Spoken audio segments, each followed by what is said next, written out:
So our next guest will be, I'm sure will need no introduction. You'll have seen her speak. You might have read one of her many blogs or the book that she co-authored with Debbie Paul. Lyn Girvan, very well known in the BA community, co-author of Agile and Business Analysis, head of business analysis at CMC Partnership Consultancy Limited. Crucially, is presenting Business Agility, a Personal Journey at 11:20 today. So, Lyn, thanks very much for being here today. Hi, nice to be here. So, one question I wanted to start with, Lyn, was this idea of VUCA, which is volatile, uncertain, ambiguous, and complex. It's a term that's thrown around a lot, but what does it really mean in the context of business agility, and what does it mean in practice? Good question. It's a term actually that was coined in 1987 in response to the collapse of the USSR. So I think that gives it some context. But I think in terms of business agility, you really think of volatile as unpredictable, happening more often. And we're seeing things like that in our world today. Uncertain is harder to anticipate. You know, we didn't anticipate COVID. There's lots of things that are becoming harder to anticipate in the world. I think our problems are more multi-layered, multifaceted.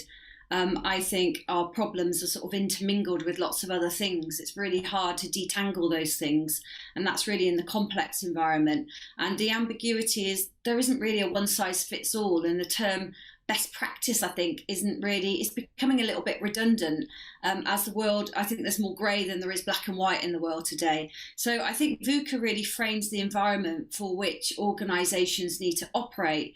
And I think if organisations accept that they live in a VUCA world and that that's the backdrop for their organisation, then they need to think about different ways of operating and behaving in order to be successful. So really that's how it relates to business agility, or what are the characteristics that you need to have in place in order to respond to that.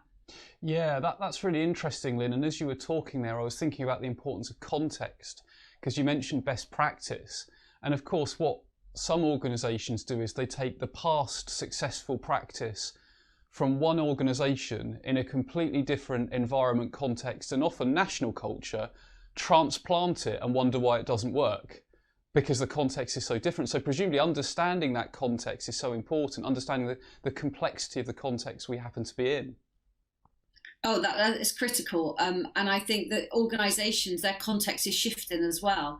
I think those organisations that are in it for the long game, I think they have to keep innovating, and they have to keep shifting the context as well to find what is best practice for them at that point in time.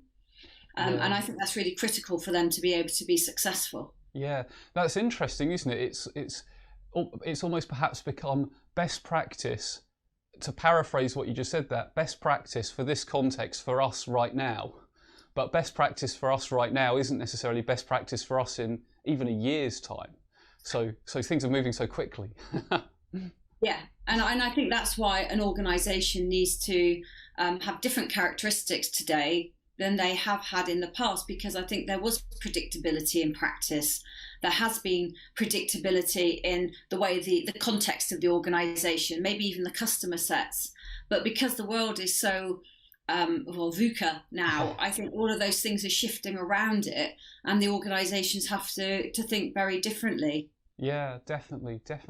So thinking about agility as a response, as a way to respond to that VUCA, that complexity, is business agility that has to come from the top of the organisation? Is it a sort of tell and sell from the top and it filters down?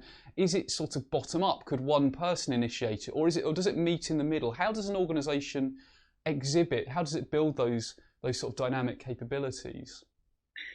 So I think it's a good idea to talk about what business agility isn't to start with. So I think sometimes we use the word agile and we throw it around, and it's very much closely aligned with software.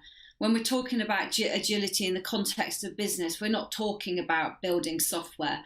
We might be applying some of those characteristics from that have come about through agile, but most of those are through management constructs anyway. So agility really is the opportunity or the ability for that organisation to adapt and change. For an organisation to adapt and change, you need it to be across all layers of the organisation. I think if you don't have top-down support to become an agile organisation, it's unlikely to be successful. However, if you don't have a culture of collaboration, if you don't have that psychological safety in place where people feel that anyone is free to speak out and bring their best selves to work and their whole selves to work, then I don't think that works either. So I know me and you have spoken about this before, Adrian. It's top down, bottom up, middle out. But it has to come from the top. It's not a transformation as well. I think it's really, really important. Transformation defines, the term transformation indicates there's a start and an end, and there's a finite end. This isn't really about having a finite end. This is about the long game. This is about how does this organisation want to succeed even beyond my tenure or your tenure? What are we doing as leaders and people within the organisations to ensure that that organisation has those things in place? That's really interesting, because as you were speaking there, Lyn, I was thinking about the sort of Darwinian evolution and, say, humans, where human knowledge. So there's the biological ability to evolve. I mean, I'm no biologist clearly, but there's the biological ability to evolve, which might take a certain length of time. But then actually humans have this great way of innovating around that. So for example, if COVID was 200 years ago, we would probably have a very different outcome than we have today. And so perhaps it is part of it actually about getting that learning to sustain, because so often when people walk out the door, all of the learning goes with them. Is there a bit of that sort of learning organisation in this as well?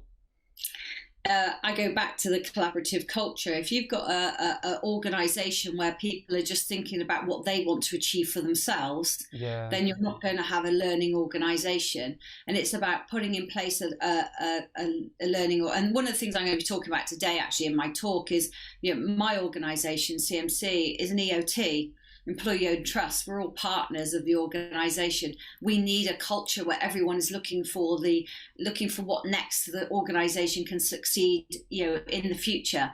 And it's things like making sure that people understand how information flows across the organisation. There's a culture of collaboration. That psychological safety and trust is really embedded within everybody, and people see it as a team sport and an organisational sport rather than an individual sport. So hopefully, knowledge is always going to walk out the door, but if you've worked collaboratively, you leave that mark, you leave that footprint behind you that stays with that organisation. Leaving that, as Dave Beckham often says, leave a legacy, leave a dent in the world type of thing, or in an organisation. So if you were thinking, and very, very briefly, if you were thinking about techniques, people that are tuning in right now might want to know about any sort of techniques, tools, concepts that they should go and look up or become familiar with if they're in an organisation that is on that sort of agility journey. Any resources or tools, techniques you point them towards? There's a couple that we use. First of all, there's the Business Agility Institute. So go to their website. They have something called the 3 domains of business agility. There's also on the Agile Centre, that's spelled centre in the English sense, they have some information on there on the Business Agility Canvas.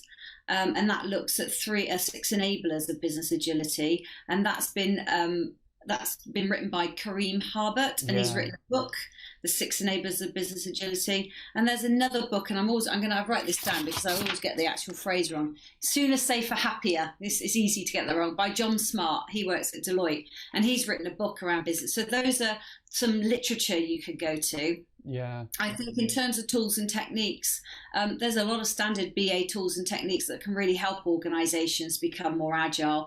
Even just basic stuff like lean processes for lean efficiency and flow across the organisation. There's lots of tools and techniques that we can use. Empathy mapping, personas, all of those sorts of good BA techniques can really help that organisation as well become more, or have more agility within the organisation. Absolutely.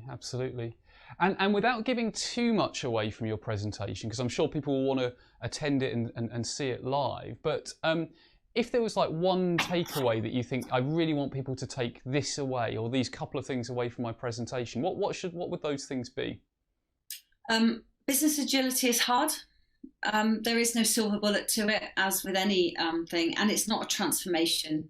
don't call it a transformation. It's not a transformation. It's a continuous improvement journey. Yeah. And I think getting that into people's heads, there's no start or end. You'll never be done. Yeah. It's a continuous improvement journey. Fantastic, fantastic.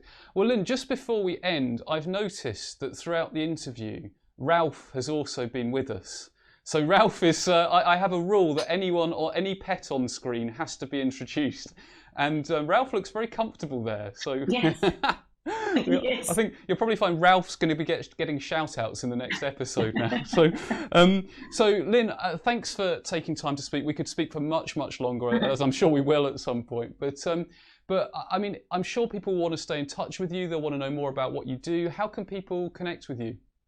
Well, they can find me on LinkedIn. It's just Lyn Girvan. My Twitter handle is Lyn Girvan. Or check us out at CMC, which is CMC Consult CMC, sorry, on all platforms. And that's our website as well. Fantastic. So yeah, please do follow us and check us out and find out more about our journey for business agility. Excellent. And you're speaking at 11:20 today, so I'm sure people will want to... 11:20. Yes, please do come and join me. That's getting scarily close. If you're anything like me, that's the scary close type of moment, isn't it? So, yes. Fantastic. Well, thanks so much, Lyn. Looking forward to seeing your session, and I'm sure we'll catch up soon. Thank you. Thanks very much. Bye. Thanks. Bye. Bye.